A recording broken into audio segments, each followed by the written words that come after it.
watching Day or Night. X is for exotics. So you may be thinking about getting a bearded dragon or a leopard gecko. Either one's a good choice. I own both. I breed leopard geckos, but I also own a bearded dragon. And I can say straight out that the bearded dragon is actually my favorite of the two.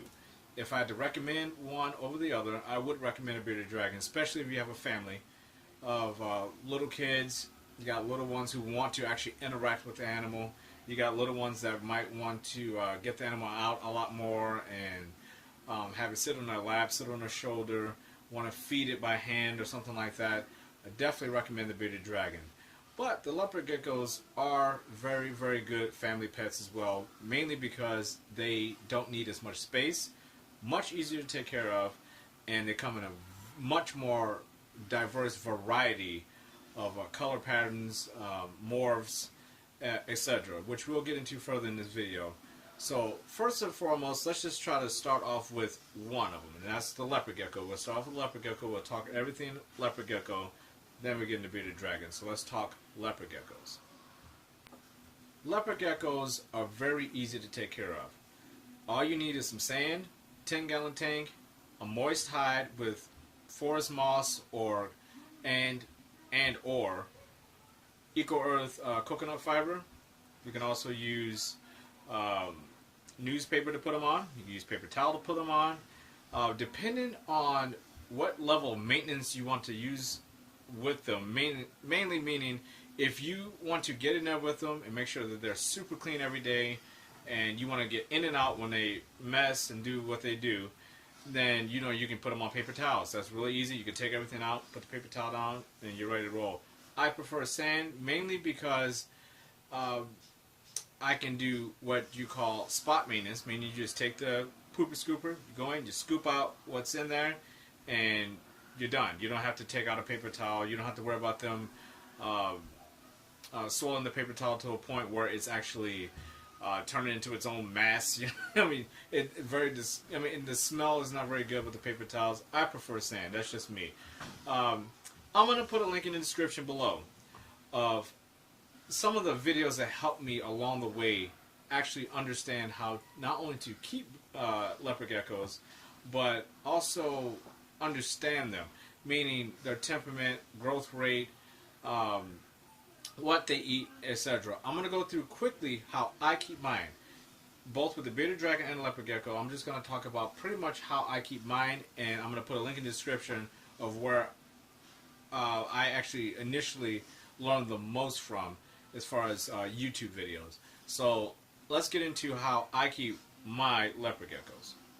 This is my largest male and my largest leopard gecko, period. It's a albino leopard gecko, and he's in a 10-gallon tank. I keep the majority of my leopard geckos, even breeding pairs, in 10-gallon tanks. They're just perfect for these size animals, and this setup is a lot different than another setup I'm going to show you here in a moment with another breeding pair that I have. But obviously he has like a little theme in the background. I put that theme, that wallpaper theme back there. It just matches with the sand, even though obviously this is not an underwater creature.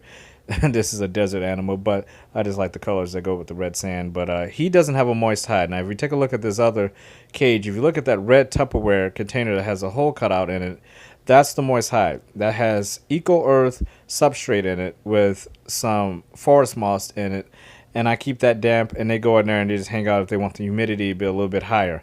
That's a albino male sticking his head out of the log there, and that's his girlfriend.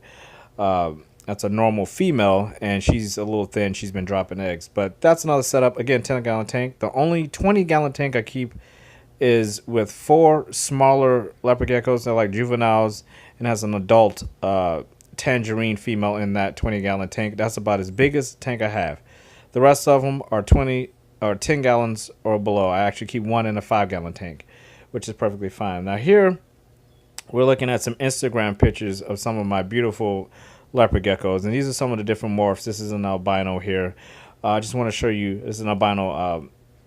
Again, that's a female there. These are brilliant, beautiful animals. These animals are such a beautiful species to photograph and to film, and they really look good on everything. That's Repta carpet there. That's actually carpet that you can put inside of an enclosure for bedding.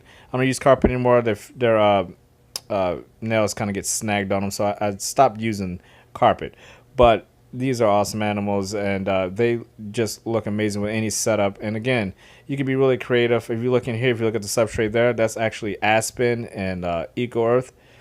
Here's some of the supplies you need. You're gonna need a pooper scooper. You're going to need something to gauge the temperature. I use one of these temperature gauges. Works brilliantly. Laser pointers. Wipeout I use on all my reptiles. This is just to clean out the cage, give it a nice fresh scent. You're going to want some calcium for these guys. And sprinkle it, dust it with their food. Water bottles also a necessity for anything. And also want to keep some handy tongs around that I use. And also you definitely going to want to use hand sanitizer every time before you touch your animal and afterwards to protect yourself. And this is what I primarily feed my geckos with, superworms. And if you wonder what a baby leopard gecko looks like, this is one of them. This is actually a female here, and that's her baby on the left side. That's Tangerine, who gave birth to a normal. And this is another one of those babies. They look amazing as babies. They're a lot different than when they get bigger. Their color changes, if you didn't know that. And they tend to drop their tails, so they get spooked when they're babies. So it's good to keep them in ideal conditions and not spook them. And you just saw an albino baby there. This is another one of my tangerines, again on purple sand. But this is another morph. This is snow. And another one of my leopard gecko babies. This is almost close to being juvenile, but not quite. And this is Neo. He's actually that was actually the first leopard gecko I ever produced. And also, really good tip: do not ever house two males together, adult males together. They will rip each other apart. I had two males that almost killed each other because I put them in the same tank together. But hopefully, this little section helped you out a little bit as far as leopard geckos go. I hope this video helped you out. This is the most frequently asked question I get: do I recommend bearded dragon or do I recommend leopard gecko? And all I can say is, I recommend both. So I hope you guys enjoyed this video. I'll see you next time. Be you, be genuine. See you on the next episode.